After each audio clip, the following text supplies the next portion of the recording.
NSSന്റെ പേരിൽ പ്രതിഷേധം നടത്തുന്നവർ സംഘടനയുമായി ബന്ധമില്ലാത്തവരെന്ന് NSS Neyyattinkara taluk union chairman Hariharan. വരും ദിവസങ്ങളിൽ പ്രതിഷേധമായി വരുന്നവരെ ശക്തമായി നേരിടുമെന്നും ഹരിഹരൻ പറഞ്ഞു. അവരെല്ലാം നമുക്കറിയാലോ, അവരെല്ലാം ചങ്ങനാശ്ശേരിക്കാരാണ്.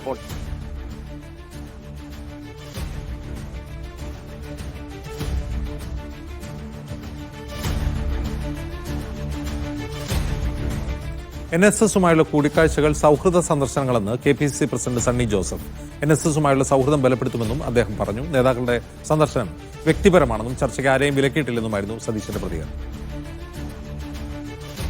അവരെല്ലാം നമുക്കറിയാലോ, അവരെല്ലാം ചങ്ങനാശ്ശേരിക്കാരാണ്, കോട്ടയംകാരാണ്. വളരെ സൗഹൃദം അവരെല്ലാമായിട്ടുള്ളവരാണ്. ആ ഒരു സൗഹൃദം ഒന്നുകൂടി ബലപ്പെടുത്തുന്ന സൗഹൃദ സന്ദർശനങ്ങളാണ്. അല്ല, അതെല്ലാം അവർ നടത്തുന്ന വ്യക്തിപരമായ സന്ദർശനങ്ങളാണ്.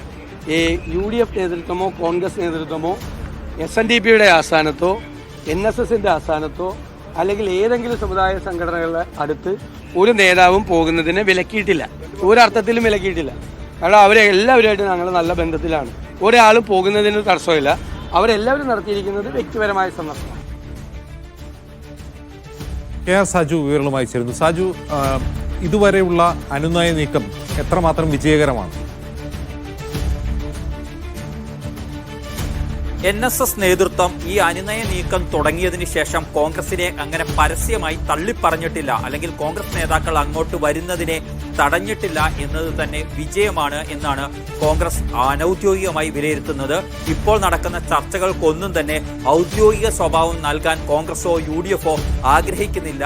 വ്യക്തിപരമായി NSSുമായുള്ള ബന്ധമുള്ള നേതാക്കൾ ആദ്യഘട്ടത്തിൽ അനൌദ്യോഗികമായി സുകുമാരൻ നായർ അടക്കമുള്ള NSS നേതൃത്വവുമായി കൂടിക്കാഴ്ച നടത്തുന്നു. അതിലൂടെ ഒരു മഞ്ഞുരുക്കം രൂപപ്പെടുത്തുക, അതിന്റെ അടിസ്ഥാനത്തിൽ പിന്നീട് ഔദ്യോഗികമായ ചർച്ചകൾ ആരംഭിക്കുകയും ചെയ്യുക. മറ്റൊരു ലക്ഷ്യം കൂടി ഇപ്പോൾ നടക്കുന്ന കൂടിക്കാഴ്ചകൾക്കുണ്ട്. ആഗോള അയ്യപ്പ സംഗമത്തിലൂടെ ഇടത്തേക്ക് ചാഞ്ഞ NSSനെ അങ്ങനെയല്ല എന്ന് അതിന്റെ അണികളെ കൂടി കോൺഗ്രസ് ബോധ്യപ്പെടുത്താൻ ആഗ്രഹിക്കുന്നു. NSSും ഞങ്ങളും ബായി ബായി ആണ് എന്ന ഒരു സന്ദേശം ഇത്തരം കൂടിക്കാഴ്ചകളിലൂടെ നൽകാൻ, അണികളിലേക്ക് നൽകാൻ കഴിയും എന്ന കാര്യം കൂടി കോൺഗ്രസ് നേതൃത്വം ഉദ്ദേശിക്കുന്നുണ്ട്. ഇത്തരത്തിലാണ് ഇപ്പോഴത്തെ കൂടിക്കാഴ്ചകൾ മുന്നോട്ട് പോകുന്നത്. അതേസമയം ഇതിനിപ്പോൾ ഔദ്യോഗിക സ്വഭാവം കോൺഗ്രസ് നൽകാൻ ആഗ്രഹിക്കാത്തത് സാമുദായിക സംഘടനകളുടെ വിരട്ടലിൽ കോൺഗ്രസ് വീണുപോയി എന്ന വിമർശനം കേൾക്കാനും കോൺഗ്രസോ UDFോ ഈ ഘട്ടത്തിൽ ആലോചിക്കുന്നില്ല.